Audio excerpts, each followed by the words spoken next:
Bah j'étais juste là, pourquoi vous m'avez pas trouvé?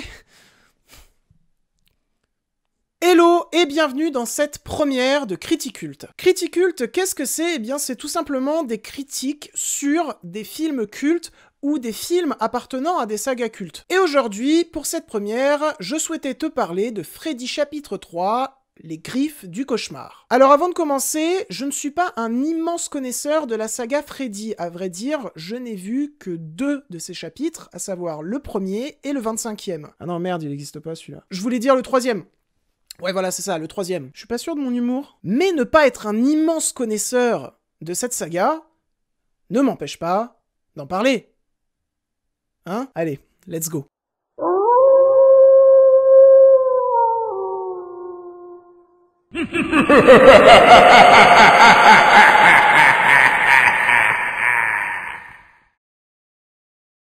Freddy, l'homme de vos rêves est revenu.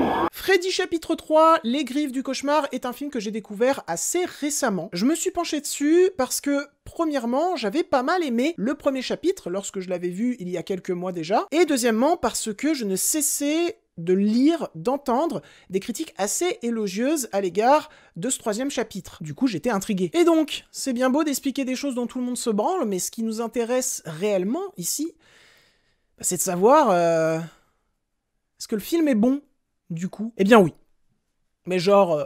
un gros oui. Mais avant de continuer plus loin dans mon argumentaire sur le film, qu'est-ce que ça nous raconte, Freddy 3? Dans un institut psychiatrique, un docteur s'évertue à trouver une raison au cauchemar terrifiant qui pousse des adolescents au suicide. Le terrifiant Freddy Krueger revient hanter les nuits des adolescents, jusqu'à ce que le docteur Nancy Thompson, qui fut jadis sa victime, engage le combat. Tout d'abord, je trouve le film visuellement, plastiquement, vraiment très soigné, voire plus que le premier opus. Et alors là, il y a tous les fans de Wes Craven qui vont me tomber sur la gueule et me dire « Arrête de dire des conneries, espèce de gros fils de pute !» Calmez-vous.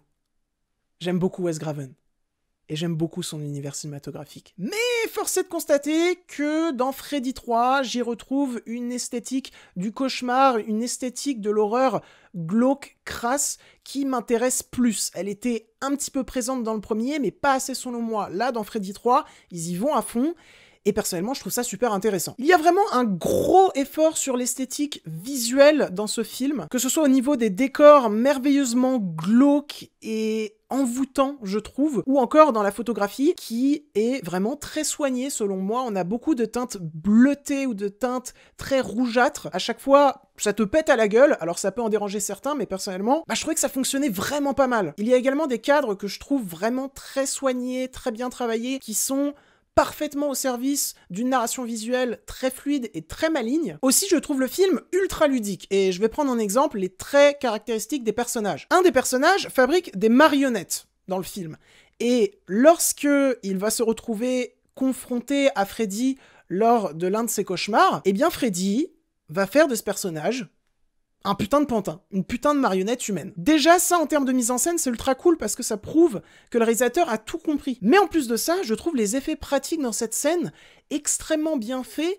C'est une scène, t'as mal pour le personnage, mais limite, en quelque sorte, elle te fait mal à toi aussi. Parce que ce que tu vois, c'est vraiment pas agréable. Pour encore plus appuyer mon propos et montrer à quel point ce film, en termes de mise en scène, est juste dingue, a tout compris et ultra ludique, dans le film, il y a également une protagoniste qui a un passé assez sombre en rapport avec la drogue. Et bien, quand elle va se retrouver confrontée à Freddy lors de l'un de ses cauchemars, et bien Freddy ne va pas arriver avec des griffes au bout des doigts, mais des seringues. C'est tout con comme détail, mais fallait y penser. Tout le film est comme ça. À chaque fois qu'un protagoniste va faire un cauchemar, eh bien, le metteur en scène va se servir des peurs de ce protagoniste pour inspirer sa mise en scène. Il va mettre ses peurs au service de la mise en scène. Mais aussi, et c'est là que Chuck Russell, le réalisateur, est extrêmement fort pour moi, c'est que dès qu'un personnage se situe dans une pièce qui, quand on la voit, n'a rien de spécialement inquiétant, eh bien Chuck Russell va se servir de tous les éléments présents dans cette pièce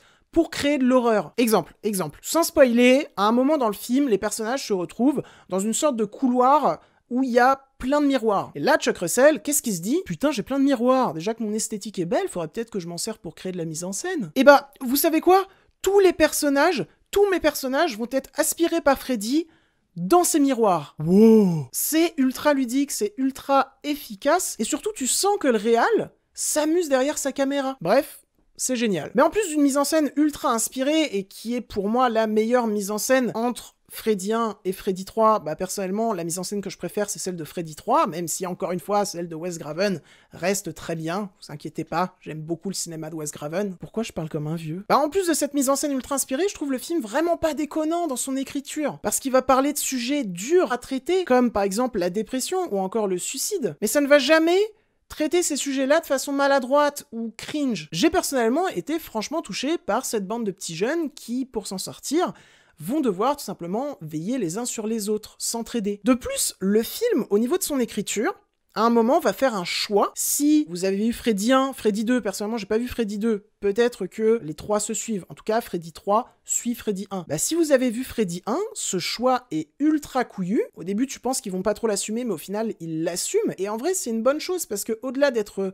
juste couillu, bah, il sert l'intrigue, il sert le propos du film et il apporte une bonne conclusion au récit. Alors on n'est pas à l'abri de 2-3 petites erreurs d'écriture, il y a un moment où un personnage va dire au personnage de Nancy « Mais je suis absolument pas d'accord avec toi, jamais je ferais ça de ma vie !» Et littéralement dans la scène d'après, il lui dit « Ah mais je suis totalement d'accord avec toi, allez, go fast, la vie nous a pas épargnés, hein !» Non, non. Construire un personnage ne marche pas comme ça. Mais donc voilà, Freddy chapitre 3, Les Griffes du Cauchemar, c'est un film qui est vraiment pas déconnant au niveau de son écriture. Moi, c'était un petit peu ma peur. Tout le monde me disait, tu vas voir, la mise en scène, elle est géniale. Mais ma peur, c'était que le scénario soit pourri, comme par exemple dans Massacre à la tronçonneuse 3 ou Massacre à la tronçonneuse 4. Mais bon, même là, la réalisation est à chier. Ne voyez pas ces films, vraiment, ne voyez pas ces films. Mais donc voilà, c'était un petit peu ma peur, que ça soit génial en termes de mise en scène, mais que le fond pue du cul. Et non, pas du tout. Le fond est vraiment bien.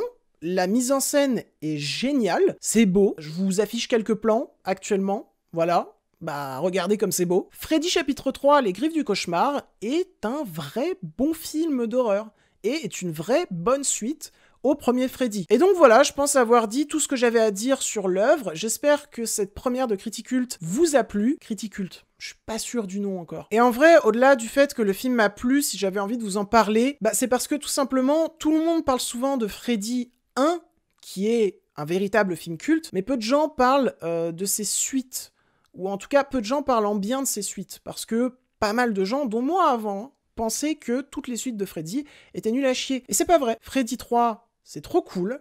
C'est pas un film culte, je pense, Freddy 3, mais il fait partie d'une saga qui est culte. Donc voilà pourquoi je voulais vous en parler. On se retrouve la semaine prochaine pour une nouvelle vidéo, puisqu'on est en plein mois d'Halloween.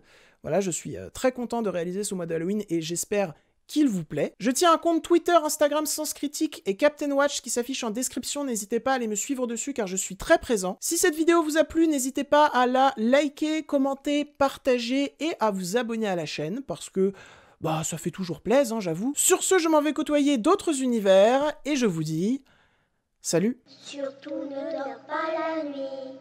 9, 10, il est caché sous ton lit.